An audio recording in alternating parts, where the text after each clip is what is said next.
One today my topic is how to multiply two matrix. हम दो matrix को multiply कैसे करेंगे। तो मान लो हमारे पास पहले तो हम दो मैट्रिक्स को तभी मल्टीप्लाई कर सकते हैं ना जब उनके फर्स्ट की कॉलम और सेकंड की रो आपस में इक्वल हो। मान लो हमारे पास ऑर्डर ऑफ एक मैट्रिक्स का उसका ऑर्डर हमें दिया गया है m क्रॉस n। ठीक है, अब आप सबको ऑर्डर तो पता ही होगा कि क्या होता है। ऑर्डर होता है कि उस मैट्रिक्स में कितनी रोज एंड कॉलम्स है। जब फर्स्ट करता है वो करता है रोज एंड सेकंड करता है कॉलम्स। मतलब ए मैट्रिक्स है ना उसकी m रोज है एंड n कॉलम्स है। अब कॉलम्स एंड रोज में आपको कोई वो तो डाउट ना हो रहा, एक बार बता दी तो रोज एंड कॉलम्स क्या होती है। रोज होती है हमारे पास हॉरिजॉन्टल लाइन, मतलब कितनी हॉरिजॉन्टल लाइन है एक मैट्रिक्स में। मान लो हमारे पास ये जनरल मैट्रिक्स है, ठीक है, तो इसमें मान लो 2 3 5 1 2 6। अब आप बताओ इस मैट्रिक्स का क्या ऑर्डर होगा। इस मैट्रिक्स में कितनी हॉरिजॉन्टल लाइन है 2, तो 2 रोज एंड कॉलम्स कितनी वर्टिकल लाइन्स है 3, तो 2 क्रॉस 3। तो वैसे ही ऑर्डर आ गया ए का। मान लो m क्रॉस n। जैसे मान लो एक बी मैट्रिक्स है, उसका ऑर्डर है हमारे पास p क्रॉस q। ठीक है, अब हमें निकालना है ए बी। पहले तो हम ए बी तभी निकाल सकते हैं ना जब n और p आपस में इक्वल हो। मतलब कि it is necessary that n is always equal to p। n is equal to p तभी ए बी निकल सकता है, ऐसे ए बी नहीं निकल सकता। क्योंकि तो सबसे पहले p को हमेशा n के इक्वल होना पड़ेगा। ये दोनों आपस में इक्वल होने चाहिए। मतलब कि m क्रॉस n है तो b का ऑर्डर होगा n क्रॉस q। इसका लास्ट और इसका फर्स्ट आपस में इक्वल होंगे तभी ए बी निकल सकता है, तभी दो मैट्रिक्स मल्टीप्लाई हो सकती है। सिंपल पहले तो देखना ए बी लिखा, ए का ऑर्डर लिखा, बी का ऑर्डर लिखा, अगर ये आपस में इक्वल है ना मतलब ए बी निकल सकता है। ठीक है, अब जो हम इन दोनों मैट्रिक्स को मल्टीप्लाई करेंगे तो हम उसका आंसर एक, उस मैट्रिक्स का ऑर्डर क्या होगा जो नई आएगी ना आंसर इन दोनों को मल्टीप्लाई करके, तो उसका ऑर्डर क्या होगा, तो उसका ऑर्डर होगा m क्रॉस q। सिंपल ये होगा order of A B matrix का ऑर्डर होगा n क्रॉस q। मतलब नई मैट्रिक्स में m रोज होंगी और q कॉलम्स होगी। और ये तभी हो सकता है जब n जे आपस में इक्वल हो, n और p आपस में इक्वल हो। ये तो अब मैं एक एग्जांपल के दो मैट्रिक्स को मल्टीप्लाई करती हूँ। ठीक है, अब मल्टीप्लाई कैसे करेंगे, ये तो ऑर्डर की बात हो जाती। मान लो हमारे पास एक ए मैट्रिक्स है, ये मैंने कोई भी जनरल ऐसे मैट्रिक्स ले लिया। ठीक है, p मैट्रिक्स है 1 2 3 4।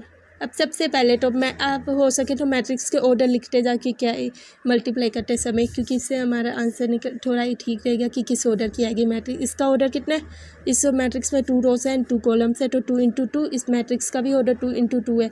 अब ए बी को मल्टीप्लाई करेंगे तो पहले देखो मल्टीप्लाई हो सकता है, तो मल्टीप्लाई के लिए ए का ऑर्डर कितना है 2 क्रॉस 2, बी का ऑर्डर कितना है 2 क्रॉस 2।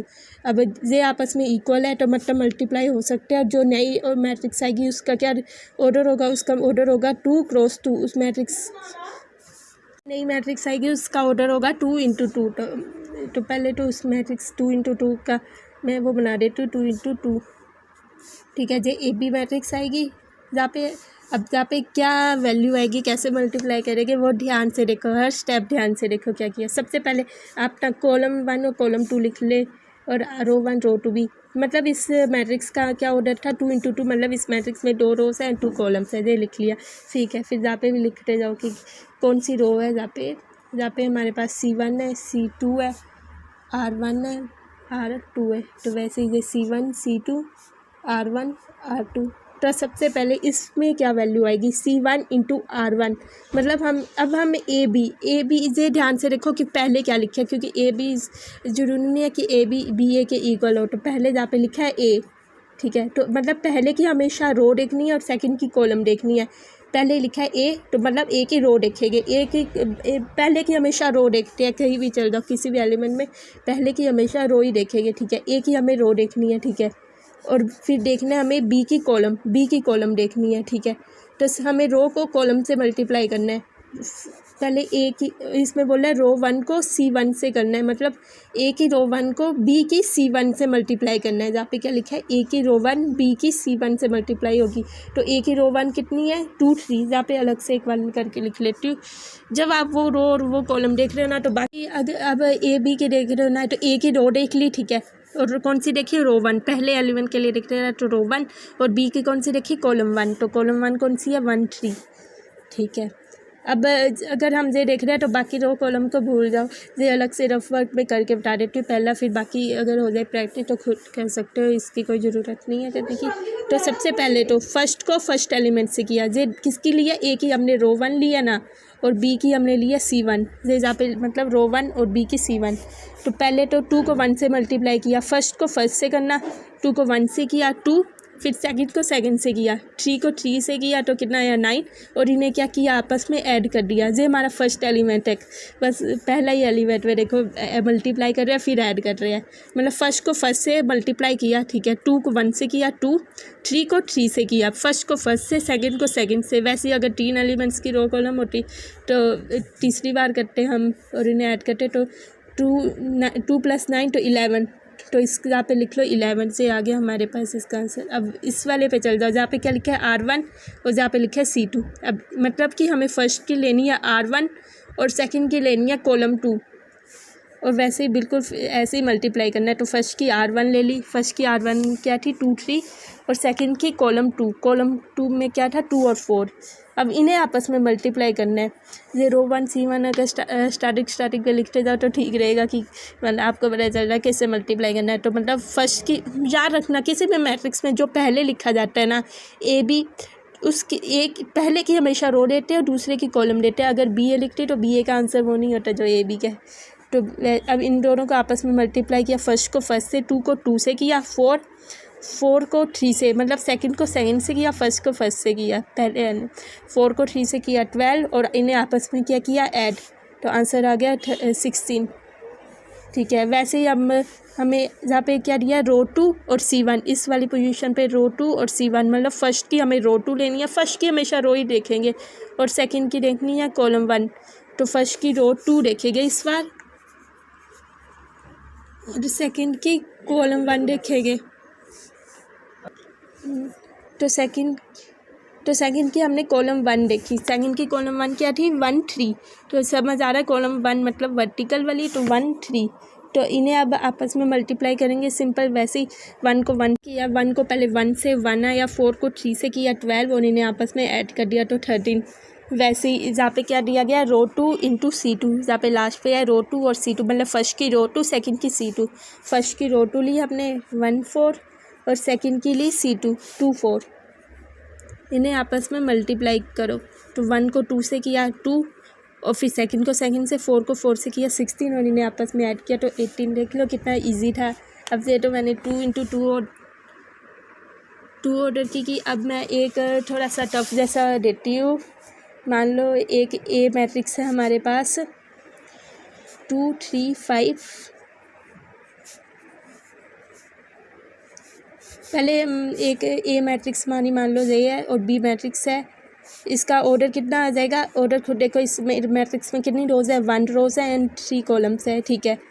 अब इस मैट्रिक्स में ना ए भी तभी निकल सकता है जब इसकी कॉलम इसकी रो से हो, मतलब इस मैट्रिक्स में 3 रोज़ ही होनी चाहिए, ठीक है। तो इस मैट्रिक्स में कितनी रोज़ होनी चाहिए 3 रोज़, तो 3 रोज़ बना लीजिए। मैंने कुछ भी कोई जनरल सी लिख ली है, और मान लो जहाँ पे कॉलम कितने भी हो सकते हैं, कॉलम से कोई फर्क नहीं। मान लो मैंने 3 इंटू 2 ऑर्डर की एक मैट्रिक्स ले ली। अब इन्हें आपस में मल्टीप्लाई करो, ये थोड़ा कॉम्प्लिकेटेड है अब, लेकिन स्टेप वैसे ही है। सबसे पहले तो ए बी लिख लो और देखो क्या मल्टीप्लाई हो सकती है। ए का ऑर्डर कितना 1 क्रॉस 3, बी का ऑर्डर कितना 3 इंटू 2, तो देखो 3 इंटू 3 आपस में इक्वल है, तो मतलब ए बी निकल सकता है। और ए बी हो गए, उसका क्या ऑर्डर होगा, उसका ऑर्डर होगा 1 इंटू 2। तो सबसे पहले मतलब जो ए बी आएगी मैट्रिक्स, उसका उसमें 1 रोज़ होगी और 2 कॉलम होंगे, तो वाले 1 रो और 2 कॉलम, ठीक है। तो पहले तो कितने इसका जो सबसे इम्पोर्टेंट बात है कि इस मैट्रिक्स का क्या ऑर्डर होगा, क्योंकि इससे आपको पता चल जाएगा आपका आंसर क्या होगा। मतलब इस मैट्रिक्स में 1 रो होगी और 2 कॉलम होंगे, वैसे ही आप उसके हिसाब से कर सकते हो। ए बी अब ये तो होगी हमारी। अब देखो इनका कैसे ऑर्डर आ रहा है और इसका कैसा ऑर्डर आ रहा है, वह डरना नहीं है, जो हो रहा है वो दे दो। अब सबसे पहले इस मैट्रिक्स में कितने कॉलम होंगे 2, और रो सिर्फ एक ही होगी। जो हमारा आंसर आएगा उसमें 1 रो होगी और 2 कॉलम। जहाँ पे भी आप रो 1 कॉलम 2 कॉलम 3 लिखते जाओ, जहाँ पे भी आप लिखो रो 1 रो 2 रो 3 कॉलम 1 कॉलम 2। ठीक है, सबसे पहले आप खुद ट्राई करने की कोशिश करो। पहले क्या लिखा है, R1 इंटू C1। फर्स्ट की हमेशा रो लेंगे, किसी भी मैट्रिक्स पे चल जाओ फर्स्ट की रो ही लेते हैं, तो फर्स्ट की रो ली और सेकंड की कॉलम ली। ठीक है, तो फर्स्ट की रो लेंगे, तो फर्स्ट की रो 1 लेंगे, रो 1 और C1। तो फर्स्ट की हमेशा रो 1 लेंगे, रो 1 कितनी है हमारे पास 2 3 5। अब इसमें 3 एलिमेंट्स है तो तीनों का मल्टीप्लाई और प्लस करना है। और तो हम यहाँ पे थे, फर्स्ट की रो 1 लिख ली और सेकंड की लिखनी कॉलम 1। सेकंड की कॉलम 1 क्या है, 1 2 3। अब इन्हें करना आपस में मल्टीप्लाई। तो कैसे करेंगे, 2 वाला मैंने बताया था, 3 वाला भी बिल्कुल वैसे ही करना। फर्स्ट को फर्स्ट से, 2 को 1 से किया, 2 आया। फिर सेकंड को सेकंड से करना, 3 को 2 से करना। ठीक है, 3 को 2 से किया तो आया 6, और 5 को 3 से किया तो क्या आया 15, और इन्हें आपस में ऐड कर दिया। 2 का भी सिंपल वैसे ही था, बस 3 का भी वैसे ही होगा, 4 का भी वैसा ही होगा। तो आप खुद कर सकते हो कि फर्स्ट को फर्स्ट से, सेकंड को सेकंड से, थर्ड को थर्ड से। तो इसका क्या आंसर आएगा, 15 और 6 गए 21, 23 आ गया। ठीक है, अब सेकंड पे क्या आएगा, रो 1 इंटू C2, मतलब फर्स्ट की रो 1 ही लेनी है और सेकंड की इस बार लेनी है कॉलम 2। तो देखो इस मैट्रिक्स में सिर्फ 2 ही एलिमेंट्स है, जबकि पहले और दूसरी मैट्रिक्स से कितने ज़्यादा थे। तो ऑर्डर हमने यहाँ पे फर्स्ट की रो 1 और सेकंड की C2 दी। तो फर्स्ट की रो 1 और सेकंड की C2 कौन सी है, 2 5 4, 2 5 4, और इन्हें आपस में मल्टीप्लाई वैसे ही किया, 2 इंटू 2 4, 5 3 का 15 प्लस 5 4 का 20। तो इसका आंसर आ जाएगा हमारे पास 39 आ जाएगा। तो देखो कितना इजी था।